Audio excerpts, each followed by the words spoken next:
Milyong-milyong views ang hatid ng bawat video ni Alex Ayala kahit saan mang social media platform. Ganito kasikat si Alex, hindi lang sa mga umaapaw na stadium, kundi lalong-lalo na online.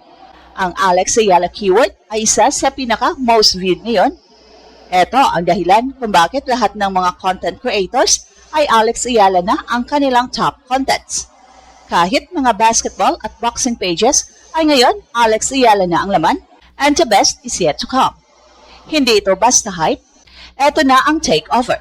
Pagkatapos ng makasaysayang run ni Alex sa Miami Open, akala ng marami na matatapos na ang ingay, tournament over na, tapos na ang laban, move on na dapat sa susunod. Pero ang nangyari, mas lalo pang lumalakas, hindi lang sa court, kundi sa buong digital world.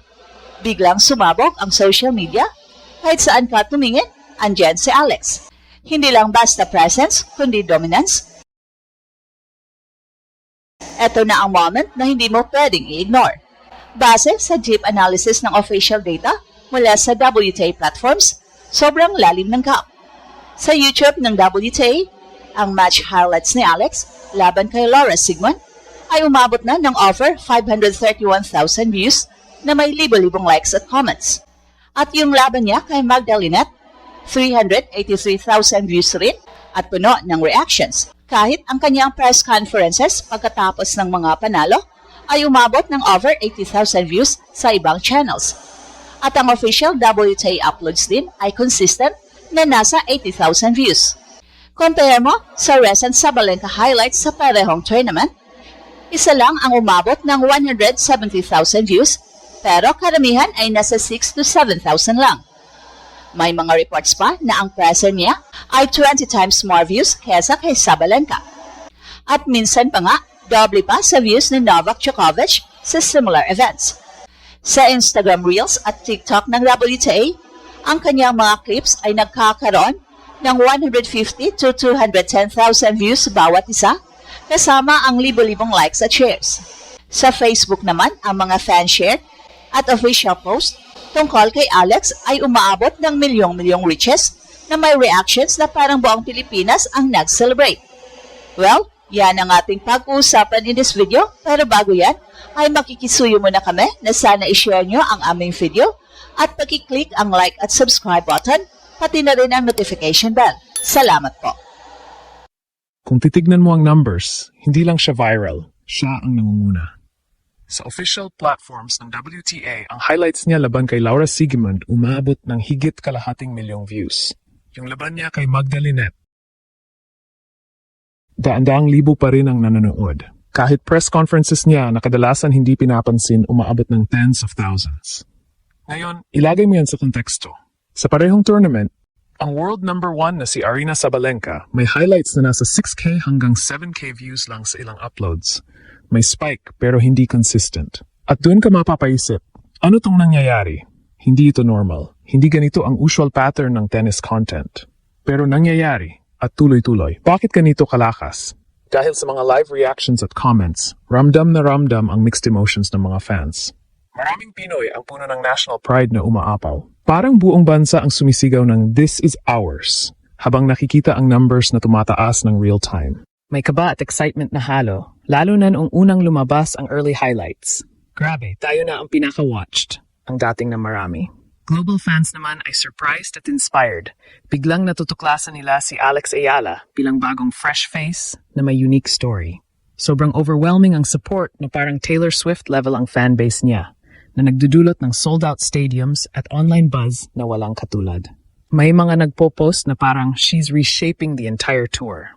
Dahil sa bagong audience na dala niya, lalo na sa younger generation at sa mga bagong tennis enthusiasts na hindi pa dati nanonood ng WTA.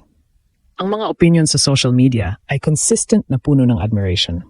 Karamihan ay naniniwala na hindi lang results ang nagdada ng virality, kundi ang kanyang humility, intelligence, at emotional depth sa interviews.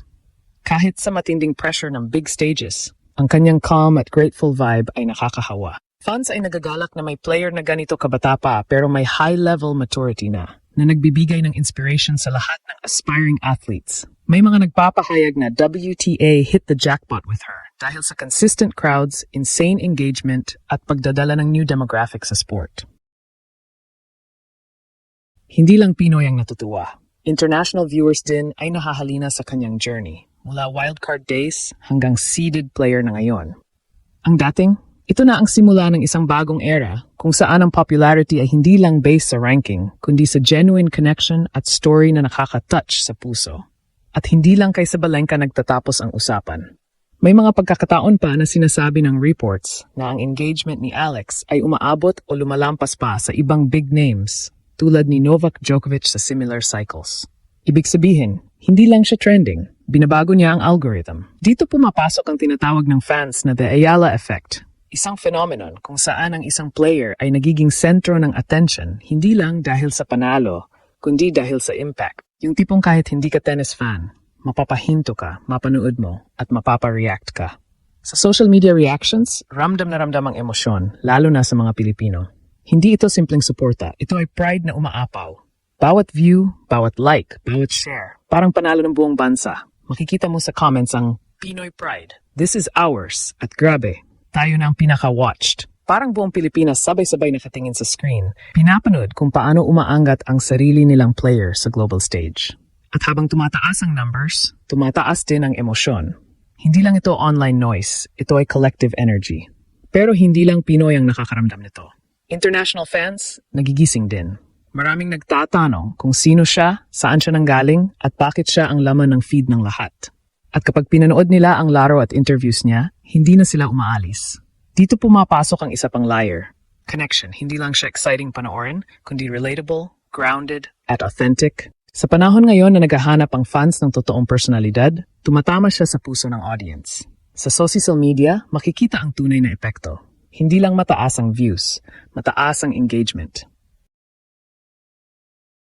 Comments na puno ng suporta, shares na parang chain reaction, at posts na umaabot ng milyon ang reach.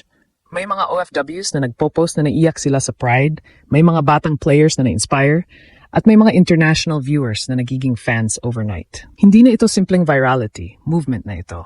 Isang cultural shift kung saan ang isang Pinay ay nagiging sentro ng global tennis conversation. At sa gitnang lahat ng ito, si Alex mismo ay nananatiling grounded. Walang yabang, walang pagbabago sa aura. Sa halip, mas lumalabas ang gratitude niya sa bawat interview at post. At yan ang mas lalong nagpapalakas ng connection sa fans. Hindi lang nila sinusuportahan ang laro niya, sinusuportahan nila kung sino siya bilang tao. Kaya kahit simpleng practice clip o behind-the-scenes moment, viral agad. Dahil hindi lang ito content, relasyon ito. Ngayon, habang papunta siya sa susunod na chapter sa Upper Austria Ladies Linz Open, dala niya ang momentum na hindi lang galing sa panalo, kundi sa buong mundo ng social media. Maraming fans ang naniniwala na mas lalaki pa ito, na mas maraming viral moments ang darating, at na mas lalalim pa ang impact niya sa sport. Kung ang Miami ang naging simula ng ingay, posibleng ang susunod na torneo ang maging susunod na pagsabog.